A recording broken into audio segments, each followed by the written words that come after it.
I was hungry. Wait a minute. Hi,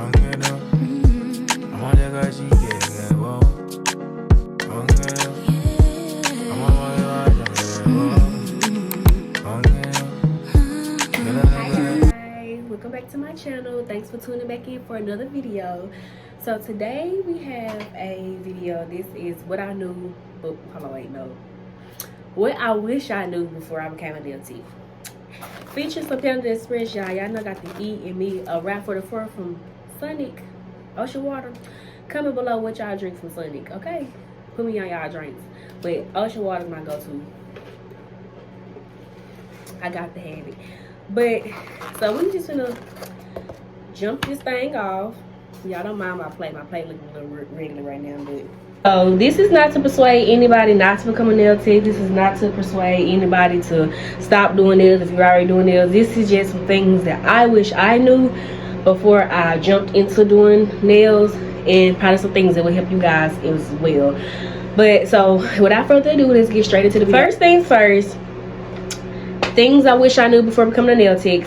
Number one, this is the number one, the biggest one, the most important one that I cannot stress enough. Stop being so nice. If y'all are anything like me, when I first started, I was hard for me to say no. I was always trying to accommodate any and everybody, no matter the circumstances it put the next client in or me in. I was trying to be nice to everybody. I was scared to say no. I was scared to be firm. Like, stop being nice and be firm with your policies. Be firm with your prices. If you have some policies in play, if they cannot follow them policies, they can go to the nail shop. They can go to the next nail tech, because be firm. Because people will try to get over on you. And I tell you that so many people got over on me when I first started doing nails, y'all. Like, so many people got over on me. Like, wasn't nobody listening to me, wasn't nobody taking me serious. You have to stop being so nice. If your price is your price, do not let anyone talk you into lowering your price. Do not let anyone talk you saying, oh, well, this nail take charge this much. Okay, well, you're not them or they're not you. So let them know that your price is your price. If they don't want to pay, they can go elsewhere. I know this kind of sound harsh, but y'all, these people do not care, because let somebody else have the same thing, they're gonna go pay somebody else that price. So be firm on your prices, okay? And be firm on your policies. If your policy says only bring one customer, only bring one guest or no guest, and they pull up with a whole car full of people, turn them around, because that's what your policy says. Reading is fundamental, guys, okay? When I first started, like, I had so many situations where, like, people were just breaking my policies. That was not reading it. I was too scared to speak up.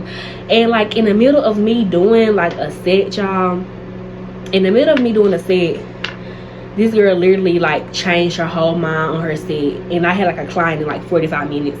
And I knew I was not going to get done in time. And the client, after me, stressed to me that she had to be at work at a certain time. But me being me and scared to say no, I decided to change her design. So my next client, I was like an hour late for her appointment, and she didn't even come because she was so upset, because she was like, she didn't have time and this, that, and the third. And that was on me, because I tried to accommodate the client that I had when I should have just told her no. Like, you know, I didn't have time for that. I should have just told her no. So don't be scared to say no, y'all, okay? I'm sorry. Don't be scared to say no. So this pulls me into the second one. I'm a little full, y'all, because I really was eating before I started this video. So I really am kind of full.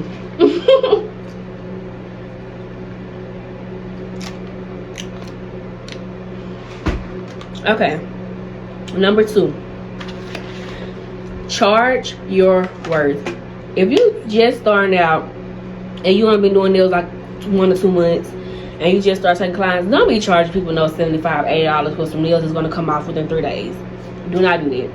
But if you've been doing nails for a while and somebody come in there and want bling on every hand, and it take you 3+ hours to do this set, don't charge them no $40 either. Like, charge your worth. If you know that you're worth, I'm not telling you what to charge, because you charge what you want to charge. And also, pricing depends on where you stay as well. Like, I stay in a small town. I do not stay in the city, so I have to be reasonable for where I stay.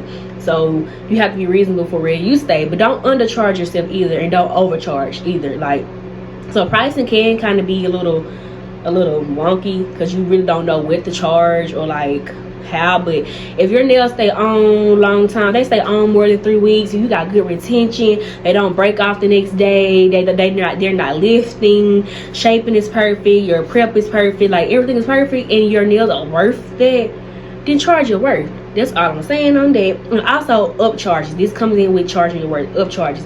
If you have in your, like on my booking website, I really don't charge for length. I really charge from what you got on your, what you get on your nails. Only time that I charge, anything you get small, medium, large, I'm sorry, long, short, medium, and long, they're all the same price. But if you get XX long, like XXL and XX 3XL, then that's where the pricing come in for the length, because those are they take longer to do.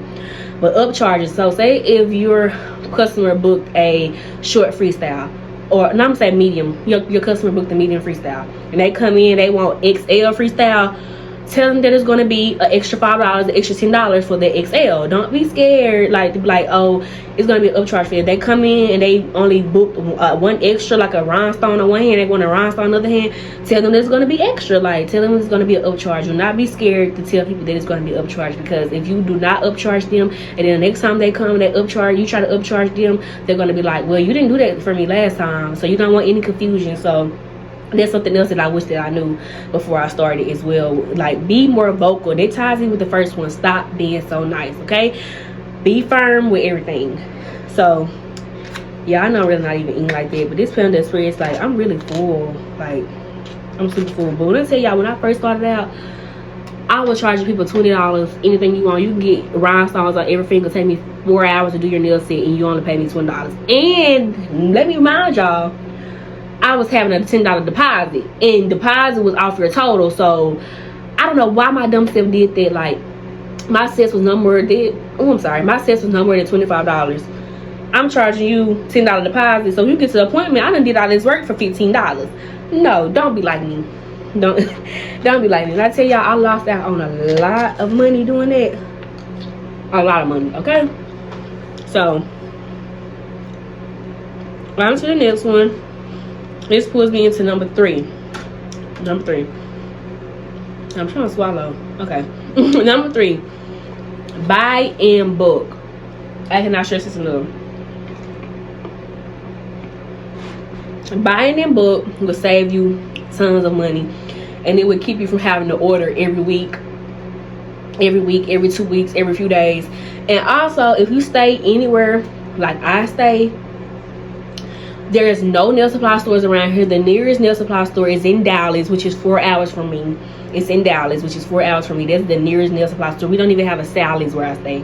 Well, I have a Sally's two cities over, and it's like 45 minutes away from where I stay. So if you stay anywhere like me, buying in bulk will save you so much money and so much time. Like, when I first started, I didn't know I was going to be as busy, so I was buying little stuff. And also, it's kind of hard to kind of buy in bulk, because, you know, buying in bulk also costs more, but it's worth it, like, because you will not have to buy that for a long time. Like paper towels, stuff you're going to need. Like, I'm not saying buy everything in bulk, but like the essentials as far as paper towels, monomer, clear acrylic powder, white acrylic powder, pink acrylic powder, glue, KDS glue, files, buffers, sanding bands, like little stuff like that you know that you're gonna need every day and that you're gonna use every day. Buy that in bulk. Gel top coat, like buy all of that in bulk, because it will save you money. Because like me, when I first started, I was just buying stuff here and there, and like I went a whole week without taking any clients because I had no monomer. I was waiting for my monomer to come in from Amazon, and I got the 2-day prime delivery, but my package got delayed, so I was canceling everybody's appointments because I had no monomer. Like you can't do nails without monomer. I was like, I'm waiting on my monomer to come in. I don't have no nail supply store I can go. Like, the nearest nail supply store is 4 hours away, and y'all, I drive an old Cavalier, okay? That was not finna make it to Texas. Like, that car out there, I drive a 2001 Cavalier. Like, baby, that car was not, no ma'am. I wouldn't even dare put that on the highway. But, you know, you got to start small to get big. But anyway, so that will save you a whole lot of money. That way, if you do run out of something, all you have to do is like, oh, I ran out, just refill, restock, because you already have it, and it can save you tons and tons and tons and tons of money. So that's all I have for as far as buying in bulk. Okay, number 4, I believe we're on number 4. Yeah, number 4. Now I'm looking at a piece of paper. That's what I'm looking down. But number 4, the back pain and the wrist pain. Y'all, if I would have known doing nails was going to have my back on 10, like my back already be killing me because, as I stated before in my previous videos, I had 2 kids. The one was stillborn, the other one didn't make it. I had 2 kids, and I got epidural on my first one. I went natural my second time, but the epidural be killing my back. Don't let it be cold outside, y'all. My back be on 100. Like, my back be killing. Like, I be in here in tears because that's how bad my back is hurting. Like, no type of pain medicine, nothing be helping my back. I just have to sit through the pain. So me being hunched over all day and like doing nails, I did not realize the pain that it will cause. Like, I wear back braces sometimes when I'm doing nails because my back is already bad. Like, I know that's kind of bad to say at 21 and I have a bad back, but yes. And like, so make sure like you're massaging your wrist, getting a break, like, and kind of taking care of yourself, because you can, like, you work with your wrist all day, so you can have like pull muscles. You can like literally, like, your wrist can hurt, like your wrist can hurt and your back can hurt. So just make sure, as far as that, just make sure that you're taking care of yourself. You're massaging yourself, getting your boyfriend to massage you, or however, whatever the case may be, wearing a wrist brace, wearing a back brace, or whatever makes you feel comfortable to where you won't be in pain later on down the line. And also another thing that ties into this is chemical burns. Yeah, I'm gonna try to find, if I can't find it, I'm gonna try to insert a picture of my face when I got chemical burn on my face. I'm gonna try to insert it. If I can't find it, then I'm sorry, y'all, but I'm gonna try to look for it when I end this video. But I was in here doing nails one day and I had on gloves. My stupid self, I guess, normally, like, when the flyaways and the dust and the debris, it fly in my face, it really doesn't affect my face. But I had like monomer on my hand and I wiped my face like this, not thinking nothing of it. And y'all, when I tell you that my whole face was like, it was like a chemical burn. Like, I would have to go to the ER to be like, what was wrong with my face? Like, my face was breaking out so bad. And mind you, this was like 3 days before Christmas. Like, I was like, oh my God, like, family coming down, I cannot go out like with my face like this. Like, my face is burned. Like, you know, I tell y'all, it was so bad. I'm gonna try my best to find that picture and insert it in this video. But yes, my face was so bad. So make sure you're washing your hands before and after. Make sure you're wearing gloves. Do not touch your face after you touch the acrylic and monomer or anything, because you never know the type of reaction that your skin would have to that. And also, I have noticed that I have developed, at first I didn't have to wear gloves doing nails, but now that I do, because me doing nails for so long and fooling with monomer for so long, it now irritates my skin. At first it didn't irritate my skin, but now since I'm using it so much and touching it so much, it makes my hands itch really bad. So I use gloves. So make sure you guys are wearing your gloves. Make sure you guys are washing your hands thoroughly with antibacterial soap. Make sure you're cleaning your face after you get done, because if you don't, I invested in a face shield, guys. So like a face shield, like when I'm drilling in the dust and stuff and everything gets in your face, I invested in one of them because like my face is really sensitive, and I do be noticing that I be having many breakouts from that. So I ordered a face shield. So face shield, gloves, any type of proper PPE, anything to kind of keep you from getting any chemical burns or anything of that sort. So moving on, y'all, I'm really full, so I'm going to close this because your girl is full, because like I said, I ate half of this before I even got on here, so I'm really full. But moving on to, I think, what number was that? 1, 2, 3, 4, number 5. What worked for others may not work for you. This is something I wish I knew, because when I first started doing nails, I was watching nail tutorials all the time, learning how to do nails, and I was like, why can't I do what she's doing? Like, I'm trying to do what she's doing, it's not working for me. I can't get it, I can't do it. Like, do not compare yourself to nobody else. You are you and they are them, okay? Do not compare yourself to anybody else. Work at your own pace. People learn differently.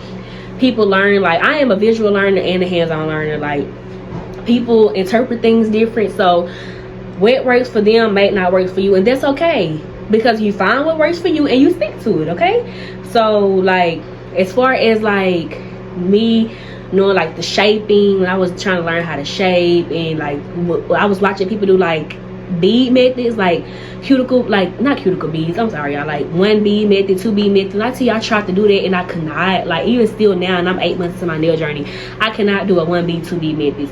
My thing on that is use as many beads as you can. I'm not saying use as many beads as you can, but use as many beads as you need, rather. Yeah, use as many beads as you need to build your apex and have proper application. Do not worry about a 1 bead method, 2 bead method, 3 bead method. Once you learn that, then you can try that, because it does, those bead methods does work, make you work faster. But take your time, don't rush, and do what works for you. Do not worry about what this person on YouTube is doing and how they're doing it and how fast, or how this nail tech is doing her work, or how she's doing her work, or how she learned that so fast. Work at your own pace, because you're going to get there. Just got to keep practicing and keep pushing. So do not worry about what other nail techs are doing, the people on YouTube videos are doing. Do what works for you. Okay, so that's all I have to say on that. Number 6, this is something, y'all, this is something that I really wish I would have focused on before I started like taking clients.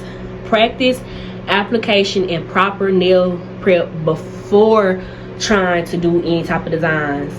Don't get me wrong, designs are pretty, but if you do not have proper nail prep and proper nail application, those designs are not going to last long, because your nails are not going to last long. Like when I first started out, I was already jumping straight into, like, after I learned how to lay acrylic, I was jumping straight into line work, charms, drawing on the nail. I was taking too much time practicing design and making the nail look cute, and my nails was popping off in 2 and 3 days. I didn't have proper, they were lifting, I didn't have proper nail prep, I didn't have proper application. My nails wasn't right, they was chunky, they was big, like, but they was cute, but they just didn't last long. Okay, so you don't be a me. Once you first start, proper application and proper nail prep. Please make them your 2 priorities before you start messing with gel polish, before you start trying to do line work, before you try to do any type of nail art or any type of designs. Practice proper nail application, and I cannot stress that enough. So moving on to number, was that 6 or 7? Y'all, I don't know, let me count. 1, 2, 3, 4, 5, 6, 7. I'm just gonna say 7. If I'm wrong, correct me in the comments. I'm sorry, because I don't have these numbers, y'all. They're just listed here. But expensive money. Being a nail tech, becoming a nail tech is expensive, especially when you're first starting out, because you have to fund everything out of your pockets. Like, I was working 2 jobs at the time when I first started doing nails, and I'm not even gonna lie to y'all, I really waited around income tax time so I got my taxes back to start prepping for my nails, because girl, they had no coins, and the money that I was making, rent, car note, car insurance, water, gas, light, phone bill, and at the time I had my godson, I was watching him, buying him Pampers and doing everything and helping out around the house, like groceries. I didn't get food stamps, anything. I wish I did, but so my money wasn't, I didn't have any money to just start out just putting into this, because it's very expensive. Acrylic is not cheap, especially the good quality products are not cheap. Like, yes, I started out with the little cheap little $20-30 nail kit from Amazon, but I quickly grew out of that because I seen how cheap it was and it really wasn't working for me. So I really waited around income tax time to get everything that I need to actually start going hard and start practicing. So that's what I did.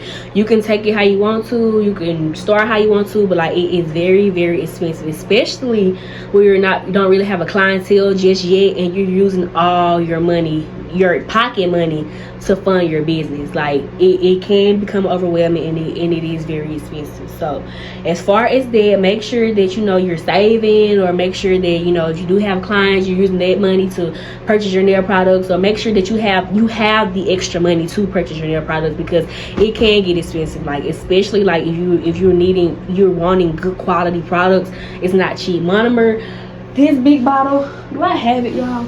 This big bottle of monomer, $70, and you're gonna need plenty of this. You can't do nails without it. So it's not cheap, guys. So keep that in mind when you starting out doing nails. It's not cheap, and if you want, once you start taking clients, you can't go the cheap way with your clients, because then on the nails it will show. You need good quality products. And yes, you can check out my Q&A video for good quality acrylics and what I started out with when I started doing nails. I will have the video linked below in the description box. So last but not least, I'm going to make this the last one. It's not going to be a super long video, but last but not least is You have to stay updated on the nail trends. When I first started doing nails, so many people was coming to me, can you do this, can you do this, can you do this, can you do this? And I could not do it because I wasn't practicing the new nail trends.